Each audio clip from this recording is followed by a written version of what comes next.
Hey, welcome, Dinesh. Thank you very much for joining us today on the One-on-One Leadership Podcast. Really grateful to have you on board.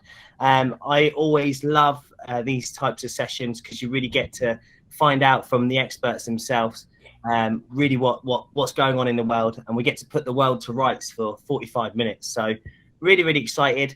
I will not introduce you because I'm sure you're the best person to introduce yourself. But thank you very much for joining. Let's get going. Yeah, I'm glad to be here, Antonio. Thank you for having me here today. Awesome stuff. So tell everyone about yourself, your story so far in your life, where you've come from to where you are today. Perfect. Thanks. So hi, everyone. Thank you all for joining me today. I'd love to have you here. So I'll quickly summarize, my experience over the last 15 and a half years. So I initially, I grew up in India. I did my schooling. I did my post-graduation in human resources. I did my bachelor's in commerce. And post that, I was happy to be recruited into a leading IT firm in India, and which is also a globally recognized information technology company. I was campus recruited into them.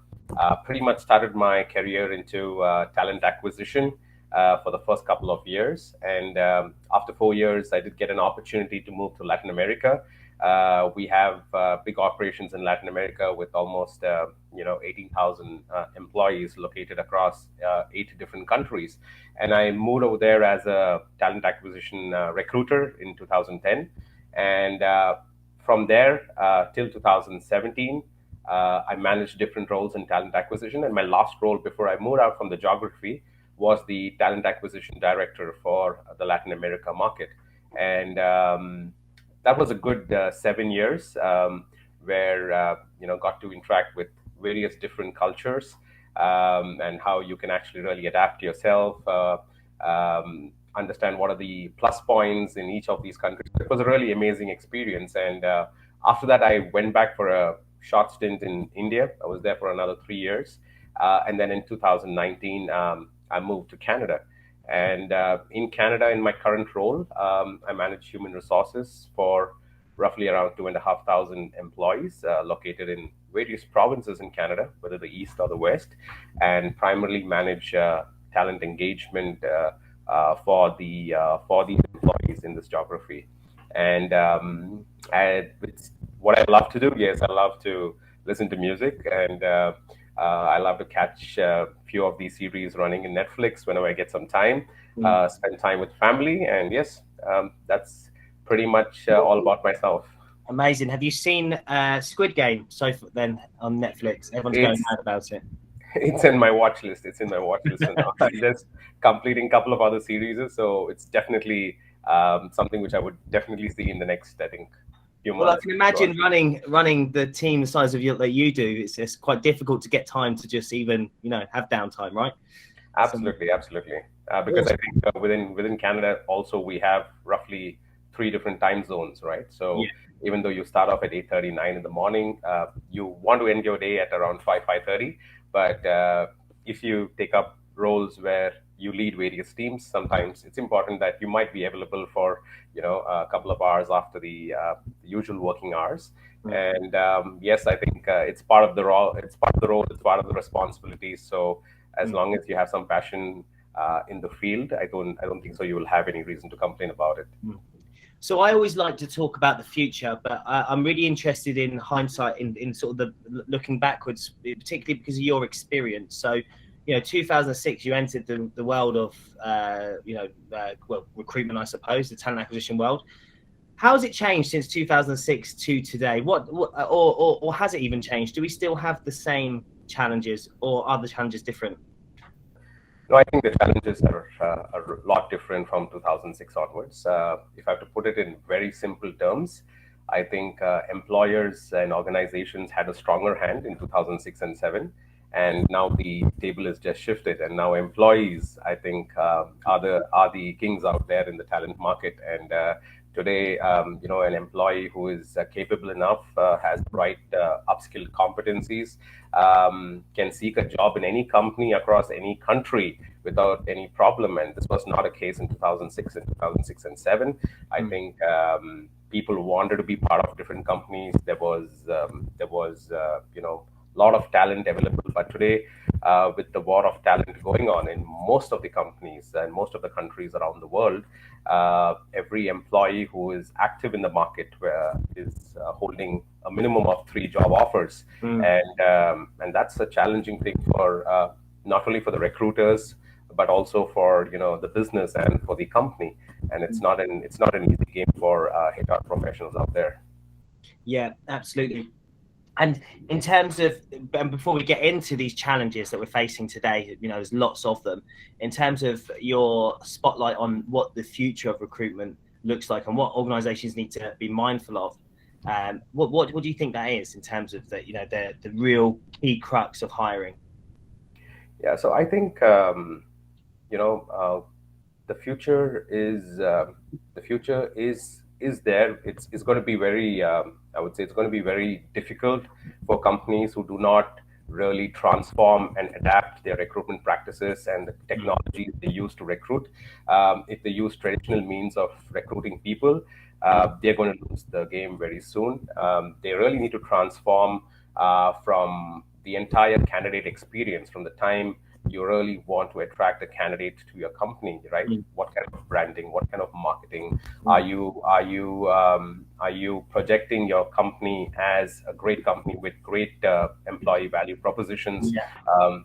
Are you giving the real flexibility what people want? Previously, I think less than 5% of the companies globally actually had work from home as an option. And today, that is a benefit what everybody is going to look for. And if you do not have it as part of your benefits distribution among your workforce, you're not going to get talent very easily. And so I think redefining your candidate experience, using the right technology to attract and screen employees and screen candidates, as well as the entire onboarding process within your company. If you can streamline all this with the right competitive benefits you have, I think you will get talent what you actually require in the future. That thing you mentioned earlier, the employer brand, a lot of people speak about employer brand and this experience that your employees or your potential recruits could have with your organization. I find that a lot of organizations really struggle with employer branding and really struggle with that employee engagement. I haven't really quite figured out the reason why. I feel like sometimes it's a lot of organizations are telling candidates about here's why you should join us instead of here's why we want you, So what are your thoughts on that? What's your 2 pence on the whole employer branding, EVP, and how we get that out in the right messaging to the target demographic? Absolutely. So I think there are 2 parts to this. The first part is you promising something to people during your recruitment process and you as a company actually not practicing them, right? And that's the biggest problem. And that's why people leave the company within 3 months of joining, because they get a shock that whatever you promised, whatever you told us that you are this brand, this is your culture, I don't see any of this culture here right now, right? And so that's a big loss. It's a big loss to the candidates, a big loss to the company, and it's a huge cost, right? Infant attrition is a cost to company, and a lot of millions of dollars get lost yearly because of this problem. And the second thing is when you try to sell your company in the market, one part of it is selling your company in terms of what kind of business you do. I do this kind of business. I have the best technology in hand. I do world-class services for top customers around the world. I service Fortune 500 companies, and you can do that part of it. The second part of it, which I think organizations really need to work towards, is also what makes this company important to you. Like, how can you actually fulfill your dream in this company? Why should you how can you think as this company as a dream company? Why would you want to work for us? What can you achieve in this company, right? How is my company actually different to all the other companies out there? What would you get different in my company, what you don't have in those companies out there? So I think it's the problem is this twofold problem. People have to give, I think, when you're branding your company, pay 60% importance to the employee value proposition, and 40% you talk about the company, what you do. And and whatever you promise to the employee, that 60%, what the person is going to get, hope as a company you are actually practicing this, right? And people get the feeling of that on the day one of their joining within the company. In the day one, when they have the induction or their orientation, if they do not feel that this is the brand which was promised to me, and this is why I left everything. Yeah, I feel cheated. I feel cheated, and that will result in the person leaving the company within the first 3 months, and you basically have a disengaged employee, and a disengaged employee is not good for you as a company, because you are in fact having a dissatisfied employee will also have a dissatisfied end client, right, who's not getting the right service or right what do you say, the right output from your employee. So I think it's a twofold problem. Yeah. And I think also it's about making it as easy as possible. And one thing you mentioned around the technology piece, using technology to make it as easy as possible for people to onboard. I read a statistic that the average onboarding process requires 54 pieces of information, right? 54 pieces of information, which is crazy, or 54 touch points, or something like that. And do you think that I've actually got so many questions in my head? I'll just start. I'll go down the onboarding route, right? Do you think that candidates are becoming more consumerized today? We're used to the one-click buy on Amazon, right? Just swipe, that comes straight away next day. And I don't know about you, but I don't buy anything on Amazon unless it comes next day nowadays, right? Because I want it next day. Okay, so if it doesn't come next day, I'll go. I don't want that then, right? So do you think that candidates are now becoming that way around their jobs as well? Yeah, absolutely. I think the fact what you mentioned, consumerization, I think is very, very important. And today, what's happening is there are companies who still do not have the right tools for people to apply to your company. They're using still traditional, old, application management systems, which is outdated. Nobody is going to spend 1 hour or 2 hours to fill in an application form and give information of where I completed my education, where did I do. It's funny, isn't it? It's that old. There's a meme that goes around. It's I upload my CV, then I have to write my CV out. Absolutely, absolutely. So I think there are a lot of tools available in the market, which when you upload your resume, it will scan the vital information required for your application form, so that you do not need to fill this information and try to collect information what is actually relevant for the job. Do not collect information which you think is not relevant for the job at the time. So if you're hiring somebody for, say, a position, and you're more keen to know whether the person has the right competencies, why would you want to know whether the person study, where did he go and do his graduation, where did he where did he do his post graduation, his schooling? So those kind of information you can collect at a later point of time, and it's not something you want to collect at the time of application, because if you're not competitive in that space, there is another company out there who has a more easy way to apply to them. And candidates will definitely go and apply to those companies because they don't want to spend time in this lengthy application processes. Yeah, well, I liken it to, I've got a story actually about this, which is very similar.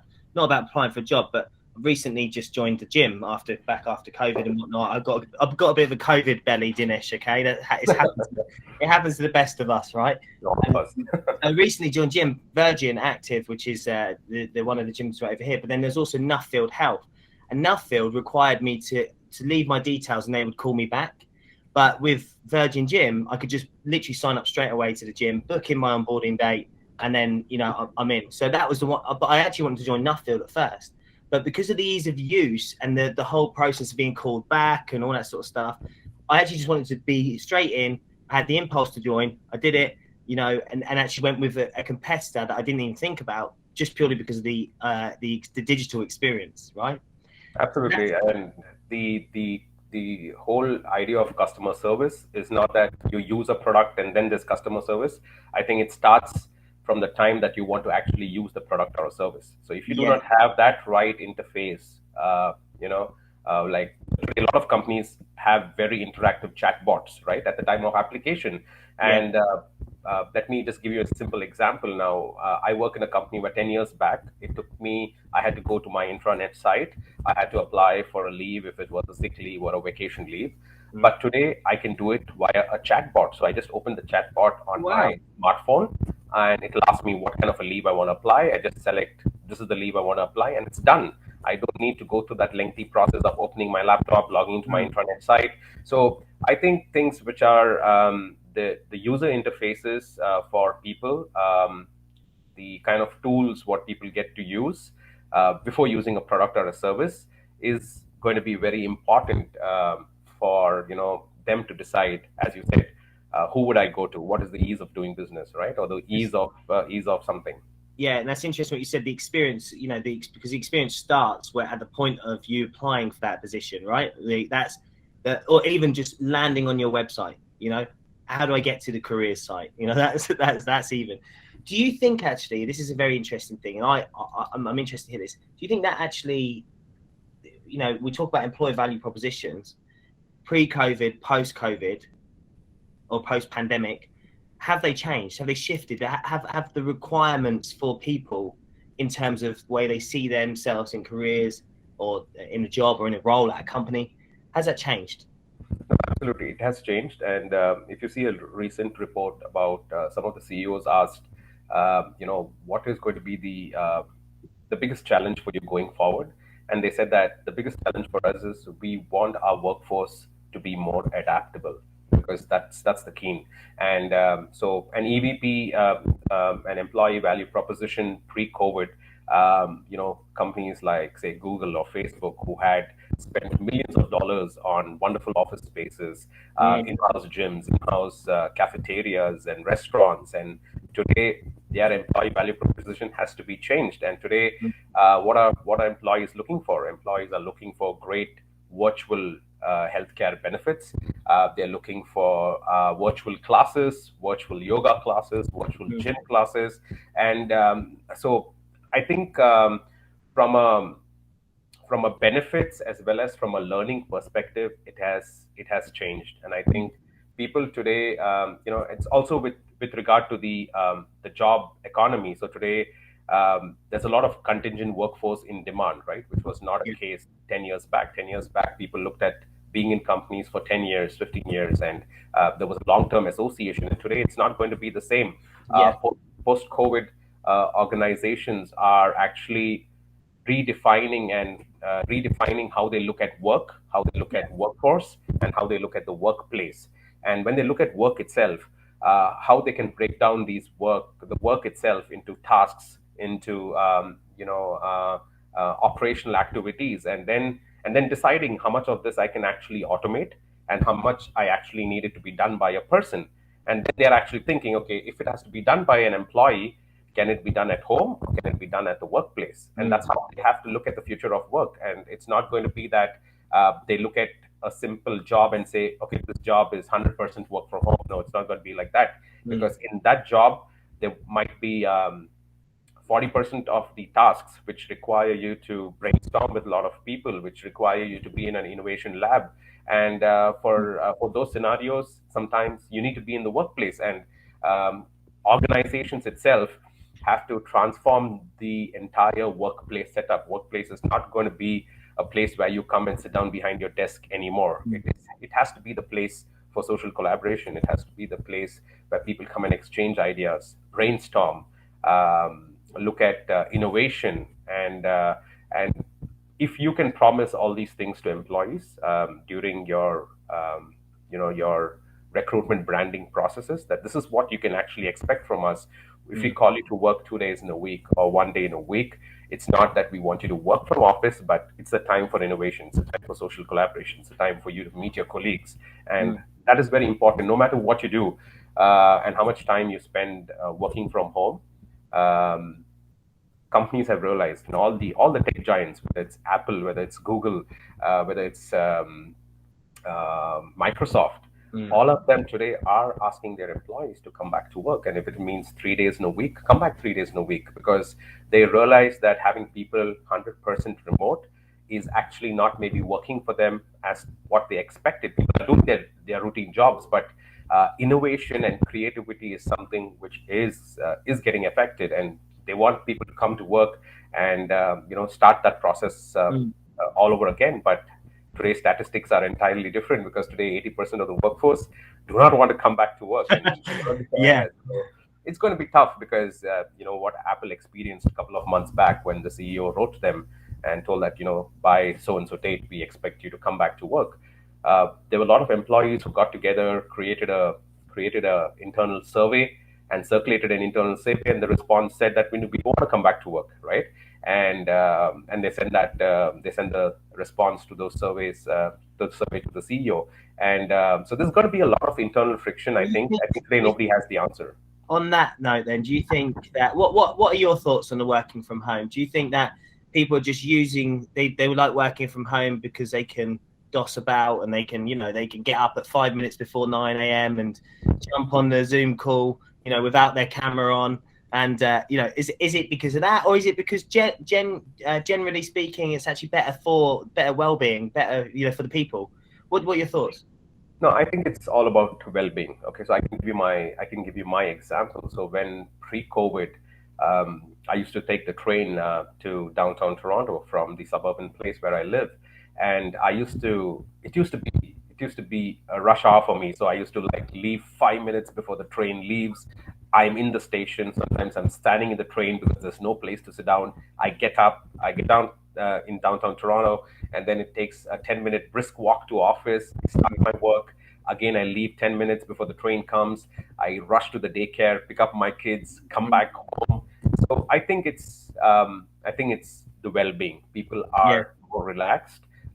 People are getting time to spend with family. People actually have started doing those hobbies which they actually gave up years back, because they didn't have time, and which is very interesting, and it's needed, because people, if they give time not only for work but also for their things what they love to do, overall you have a happy employee. You have somebody who's happy, somebody is engaged, somebody is who values this relationship with the company, because there is purpose in what the person is doing, and companies, I think, have to recognize that. And so I think it's more about the well-being, rather than I can that laziness factor of why I want to work from home.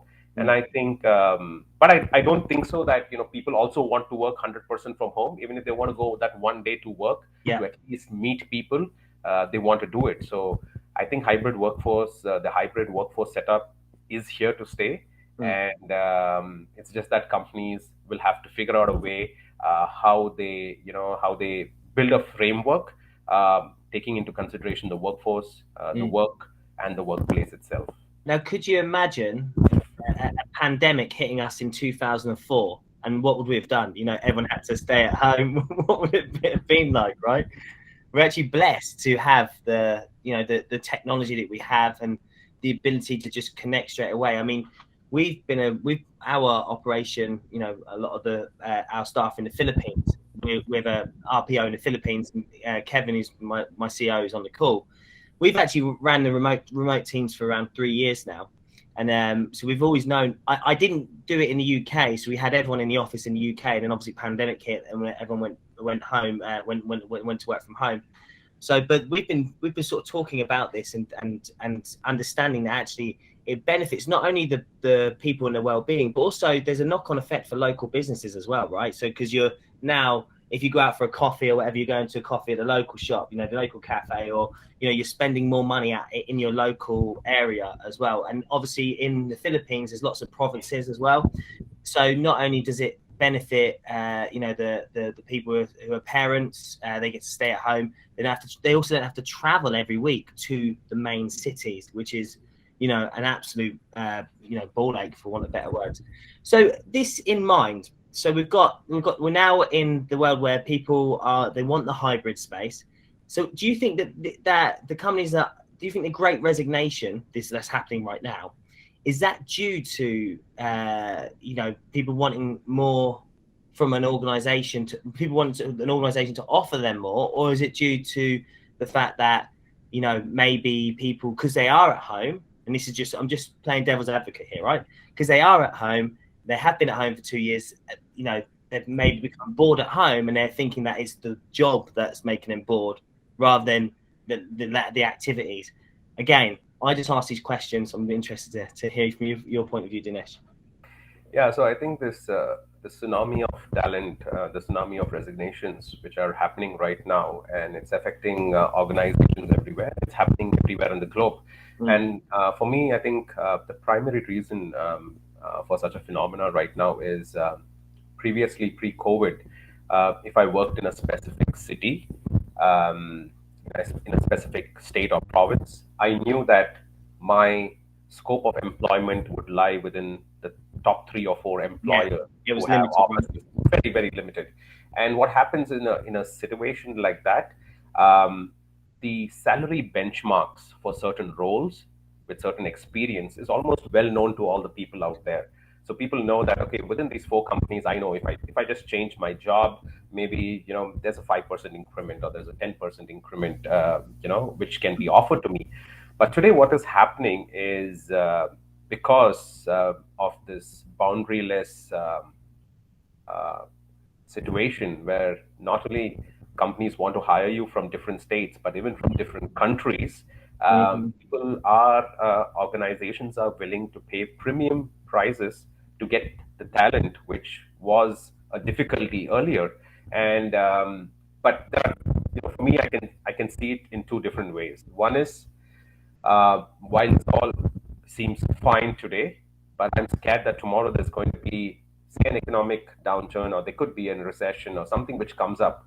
People who have gone out with exorbitant salaries, tomorrow if something happens, for them to find a same job with some other employer with the same lifestyle, same salary, is going to become very, very difficult. And it's going to be very difficult for them to adapt after that, because you have tuned your lifestyle in that way. You have changed gym memberships, you have changed houses, you have changed everything based on the income you get, and suddenly everything is everything is gone, and today you cannot find an employer who's actually going to give you that much. So I think the other thing is also with this whole tsunami of resignations which are happening, I don't think so people are actually joining companies to stay here for a long term. I think now it's that whole thing about having a secure job is not a requirement anymore. I think because people know that opportunities are available out there. And if you see millennials, for example, statistics shows that millennials, if they do not get a new role or a new position within 1.5 years of them joining your company, they will 100% resign from your company.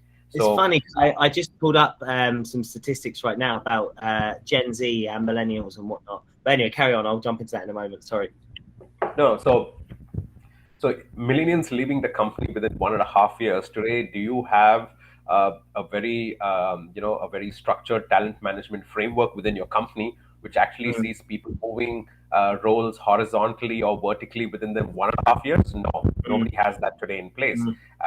And by 2030, they said that 75% of every company's workforce is going to be millennials and Gen Z. And if you're not ready for this, the turnover of talent is still going to increase, because people are not looking at long-term careers in the company. They're looking at specific jobs, specific roles. The gig economy or the gig workforce is going to increase. So people are here, they come for a specific assignment, they finish the assignment, they go on. So it's not about one person joining a company right now and saying, okay, I'm going to grow within the company. This is what this is what I expect to be 5 years from now.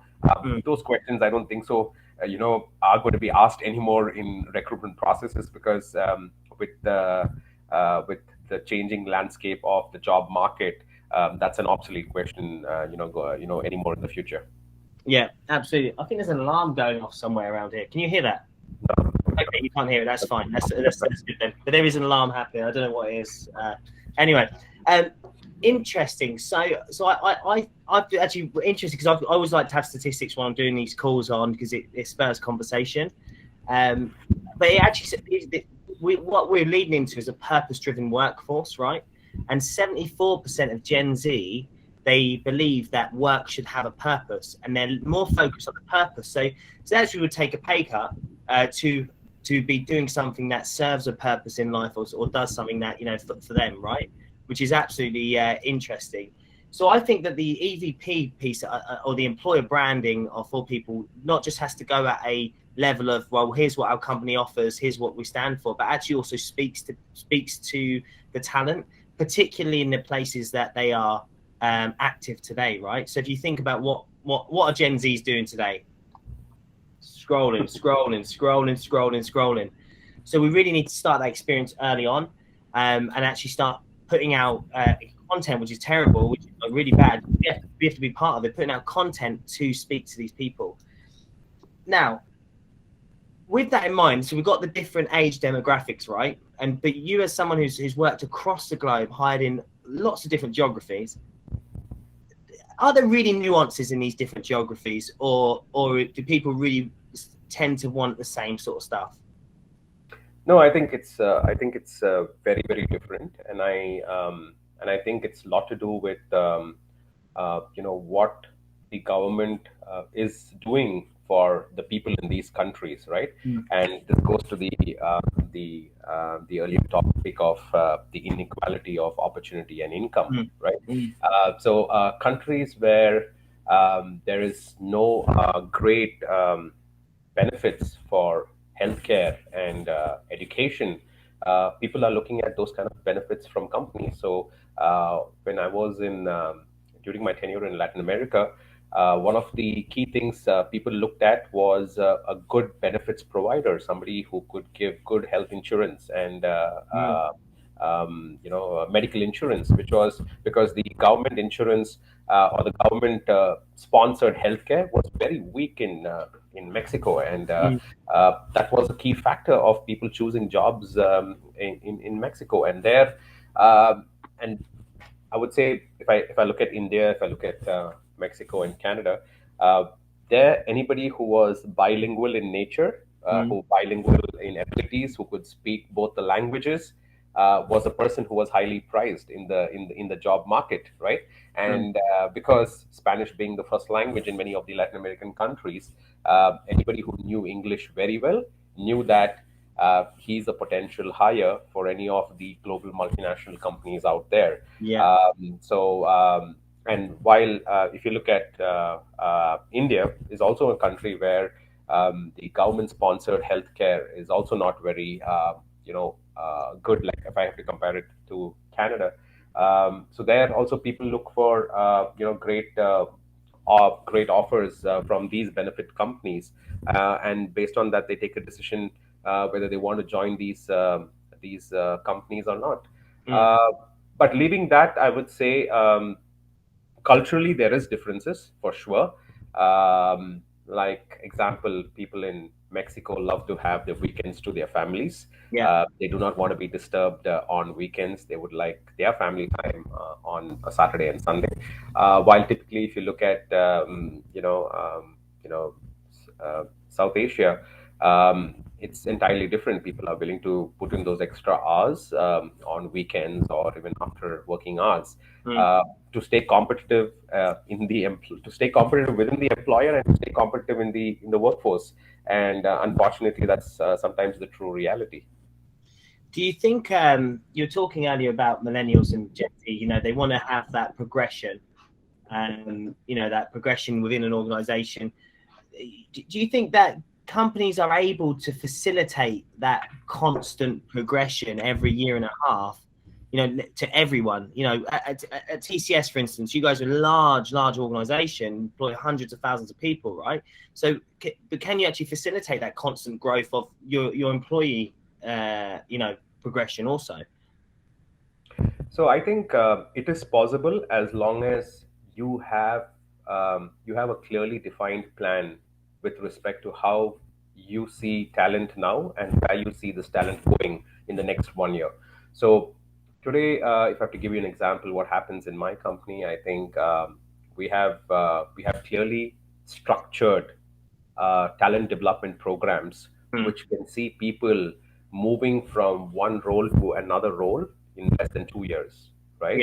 And So we have these programs, and what we have also done is we have created a clear link between how somebody would learn, how somebody would grow, and how somebody will get rewarded. So we don't want somebody who's taking extra initiative to learn, to go the extra mile, be financially left out, right? Mm. So we want the person not only to be recognized for his efforts, but when the person takes a new role within the organization and he completes, these milestones of training, he's also rewarded for the same. And you also need, while you have very efficient talent, say development platforms within the company, you also need to have a great competency management system, Mm. a system, a competency management system which can capture what are people's current competencies, what kind of competencies they would like to develop within the role they are currently, executing for the company. Mm. Uh, with respect to an aspirational role, so today if I'm manager HR and tomorrow I want to be a director of HR, what are the competencies that I actually need to be as director of HR? And today we have systems in place which can at least tell me that if my level of competency in leadership is at a specific level, maybe in the next 1 or 2 years, if I participate in these training programs, if I take up these certifications, if I write a couple of white papers, based on all this, I would acquire those competencies to take up the director of HR position, maybe 1 year from here, 2 years from here, 3 years from now. So I would say the companies need to invest in the Mm. right talent development platforms and also structure your talent management practices that can bridge the gap between these two systems. And these two systems need to talk to each other. It cannot work in isolation. Amazing. That's really interesting, actually. Thank you, Dinesh. That was a fantastic answer. Very insightful. So let's talk about let's talk about like access to work, right? So we were discussing last night around things like Elon Musk's Starlink, other items and whatnot that offer more connectivity for people who don't have stable internet connections and whatnot. But this is fantastic because we're anticipating to see over the next couple of years a massive flood of geographies, cultures, people onto the internet that have never been here before, onto the digital world, which is in my mind super exciting, offers lots of opportunity for a lot of different avenues of things. And what this also means is that companies are going to have access to people, and people are going to have access to organizations across the globe the more we go into this remote world that we're living in. So how do you feel about that? Do you feel like that's a positive move forward for like humanity? And I know it's quite an existential question, right? But how do you feel about that? No, I think it's very, very important. And when we touch on the topic of equality of opportunity and equality of outcome, I think it's very important that global economies and countries and corporates and corporations make technology available for all segments of humanity, right? It should not be that only the privileged lot would get access to technology and not the rest. So less privileged people across different countries, which actually have the biggest biggest income difference, the biggest income inequality right now, are also given these same opportunities. And these opportunities, because it is clear that technology can help to reduce this inequality which is currently present. And but it makes it very important that governments work with NGOs, private sector companies, and they have to collaboratively work to make sure that access to technology, access to education, Is that access grassroots to level, right? healthcare, right? Yeah. Everything is available for all segments of people within the country, and only if that happens, you would see the overall, the people within the country itself, irrespective which segment you represent, start coming out where the daily wages of workers start increasing. People have sufficient money to spend on healthcare. People have sufficient money to spend on education, because we know that all these things are linked to each other. That's why today in the US, people who are in the richest quadrant have a life expectancy which is 10, 15 years greater than people who are in the bottom 40% of people who earn money in the US. So there's a direct correlation to everything, and I think governments need to take stock of this difference, and they have to. It's time now, because with the pandemic, the gap became even more stronger, right? And billionaires, there were new billionaires created, billionaires became even more richer, and the poor became even more poorer, right? And everyone's thinking Elon Musk, basically. So No, Musk, yeah, everyone, right? And all of them. And so I think that typically happens when the governments are not actually really focusing on uplifting the poorest economies or the poorest segment of people within different countries. And I think people have to work.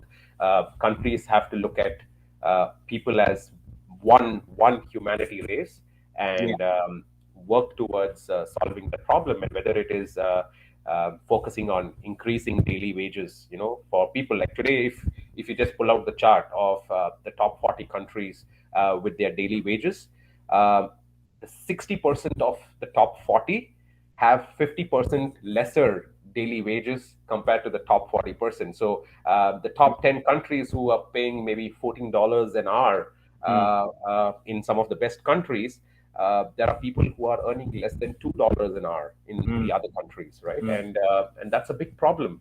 And so I think increasing daily wages, access to technology, access to healthcare, access to education can solve this problem globally. For the lower segments of people.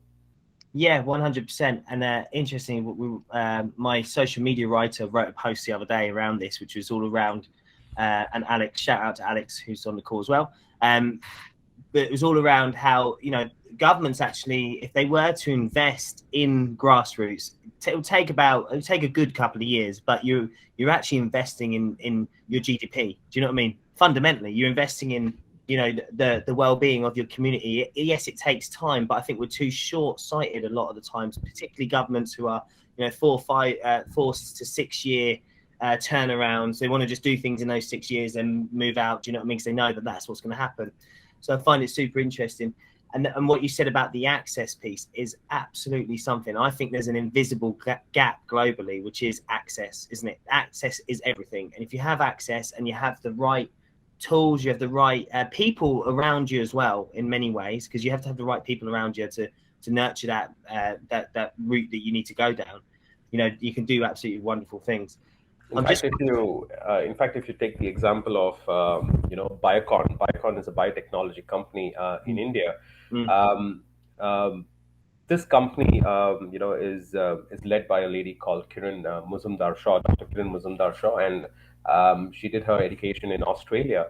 And this company actually changed the transformed the entire pharmaceutical industry in India. So in India, what happened was insulin was imported. Insulin was imported at very costly rates, and people were not able to afford insulin. People specifically who had diabetes, and she created this biotechnology company in India, which now produces more than 1 to 2 million doses every day of insulin, and they made it available even to the poorest segment of people. So innovating, working on innovation to benefit all sectors of people is going to be very, very important. And if you take the example of this company called Ansar Corporation in Pakistan. Now, Ansar Corporation is a housing company. Again, was one specific person who had come to Pakistan, and he realized that there were a lot of people who were couldn't afford housing. So what he did was he created housing projects, and when he sold the housing projects, 40% of the housing projects were actually sold to people who couldn't afford housing at very, very low prices, and the rest 60% were sold to people who could afford housing at high prices, at competitive market rates. So what happened was not only you are creating value to society, but you're also deriving value as a company, right? Because in the end of the day, you have your set of profits you want to make as a company. But what did they achieve by doing that was not only helping the lower segments to afford housing, but they also got them to be in one platform and Yeah. not to be segmented. Today, the biggest problem is the poor, the middle class, and the rich class are getting segmented in every country, and that is the biggest problem. And if companies can actually look at ways that they can take out these barriers, where all segments of people can get access to the right amenities, right? Whether it Yeah. is food, sanitation, healthcare, education. I think that's when you as a company are actually realizing, your benefits. And I think, it more of inclusive capitalism, where you don't only work for the benefit of your shareholders, but you take every stakeholder who's there out in the global scale and work towards their Yeah. upliftment too. Well, the other thing is that if that inclusive capitalism, I call it compassionate capitalism, right? So that inclusive capitalism will also actually keep people loyal to your organization for a much longer time because of that purpose. Everyone's working to a purpose, which is togetherness, which is inclusion, which is, of course, we want to make a profit. We want to do that. Of course, we want to grow as a business. That's what it should be, though. It's about growth, instead of at the expense of people, actually, at the reward to people. I'm just conscious that we've got 8 minutes. I want to make sure that people who've got any questions, I can ask them, if that's okay, Dinesh. Yeah. Sure. So does anyone have any questions at the moment? I believe sorry. Yeah. Yeah. I've got not so much a question, maybe draw from your knowledge and maybe get an opinion from you. One of the things that I'm arguing in my mind at the moment, and not arguing with Antonio, but discussing with Antonio, the average age of HR directors is kind of around 45, right? So that means that you've got your 55s and your lower downs. What's your opinion on that? Maybe it's the top level inside businesses and their age, which can't relate to what we were saying about Gen X and millennials, etc., that could be causing issues. Now, I haven't come to a conclusion there, but I certainly know on projects that I've been working on more recently over the years, we've seen a level of bias and a level of barrier put in place by senior people who aren't willing to think more outside of the box. And we refer back to candidates that want to stay for a year and a half and et cetera, et cetera. So I just wanted to hear your opinion from that perspective. I'm 40, by the way, so I'm in the bracket. Yeah, so I think it's a great question, Kevin. And I think, I have come across this problem also in many situations. And what I heard, what companies are doing, where typically your CXOs are, in the average age of 45 and 50. Today, what they're doing is they're actually bringing Gen Z and millennials onto the table when they're making quick decisions. So even though they have that decision-making authority and power, they are inviting Gen Z and millennials onto the table whenever they need to strategize something new, which is either for the company, for the workforce, or what you're doing for society. So they're trying to get inputs from these people, and I think there are companies who are doing it right now. And yes, it's going to be a problem if people do not leverage ideas from Gen Z and millennials. Then whatever you do in the company is your assumption about what people need in the company rather than understanding what they actually need, right? And that's the biggest misconception management people have today, is that, okay, I know what Gen Z needs, I know what millennials need, and I come out with this process, I come out with this policy, I come out with this program. But then after you implement all that, you see that there's nothing happening. And the reason behind that is it was your understanding about what people wanted, but it was not what they mentioned to you that they need this, right? So I would say, suggestion is to get, Gen Z and millennials onto the table when you have to make these crucial decisions for your organization. Thank you. And one more, I'd love to draw your opinion on this one as well, is the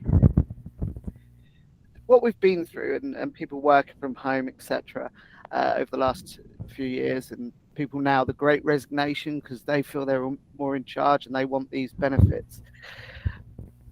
Where do you sit on like the 4-day working week? Where do you sit on the shorter time? And what's your work balance theories on sitting around those sort of benefits? Yeah, so I think today there are a couple of countries already focusing on a 4-day work schedule, and there are some who are planning to do it in the future. But this is going to be a very it's going to be a very complex decision. Like if you look at the entire outsourcing industry, now you spoke about Philippines, right? Um, Philippines, India, China, Hungary, Mexico, and say places like Uruguay, they're all considered centers where you can do outsourcing business because of the time zone, to the US, to the UK, and what happens is these specific what do you say? Um, Sorry, I lost what I was going to say. Sorry about that. Kevin, can you repeat your question? I somehow lost your question. Can Around you the repeat 4-day it? What's your opinion 4-day working week? Oh yeah, sorry, and got it. relating to life work balance. Yeah, I got it. Sorry. Yeah, so I think that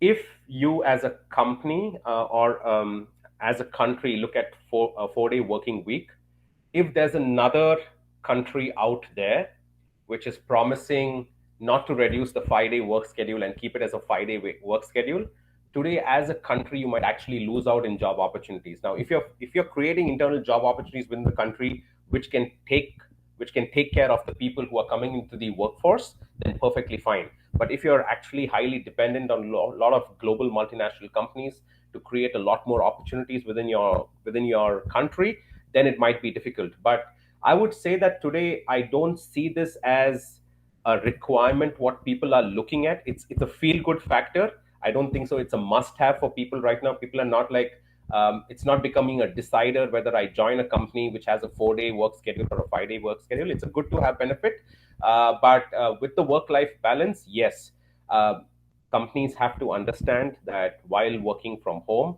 I had never signed up to have my kids study at home, my wife work at home, or my spouse work at home, and me, I also work at home at the same time under the same roof. It was never planned. So as an individual, I think companies need to recognize this and help people to structure their work in such a way where there is a lot more flexibility given to them. So if it means that 9 a.m. I have to drop my kids to work, let me log in at 9:30 in the morning. Let me log in at 10 a.m. in the morning, right? Give that amount of flexibility. Do not be too rigid in your schedule, because that amount of flexibility is what people are looking at right now. Because work from home is what every company is going to offer in the future, right? It's going to be part of the benefits what everybody gives. But now people are looking at what is that flexibility you're going to give with respect to work from home, and that is what people need. Thank you very much. Thank you, Amazing. Thanks Antonio. for those questions, Kevin. And I think Sheena, you had your hand up. You raised your hand today. So yeah, I have this one question while listening with you guys. So, uh, what can you suggest to the companies who wants to implement or push global equity, especially these days? Thanks, Trina. So I think from an organization point of view, I think the first thing you need to do is look at your wages. Look at whether you are paying people above the minimum wages, and if there is opportunity to give more, go ahead and give more. Second, give access to better healthcare to your employees. So even if there is a government-sponsored healthcare program, companies should not feel that their employees are taken care by this program and not offer anything different. If it means that they have to invest some money into it, they would have to do it, because this will be a key factor going forward.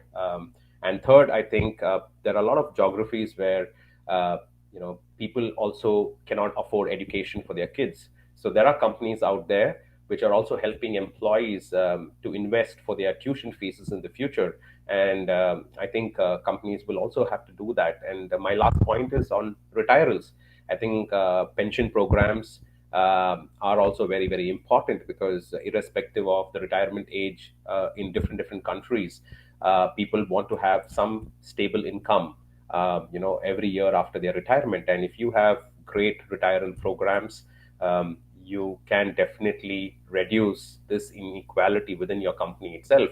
And work with, if you're a company which works with a lot of supply chain companies, try to work with those companies which are which have are owned by marginalized people who have who have not been given equal opportunity. Work with those suppliers who do not work with child labor.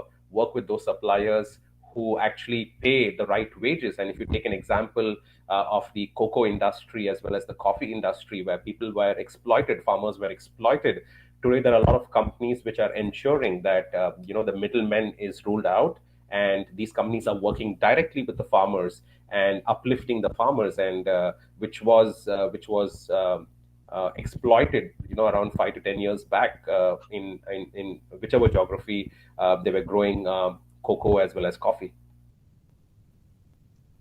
Amazing.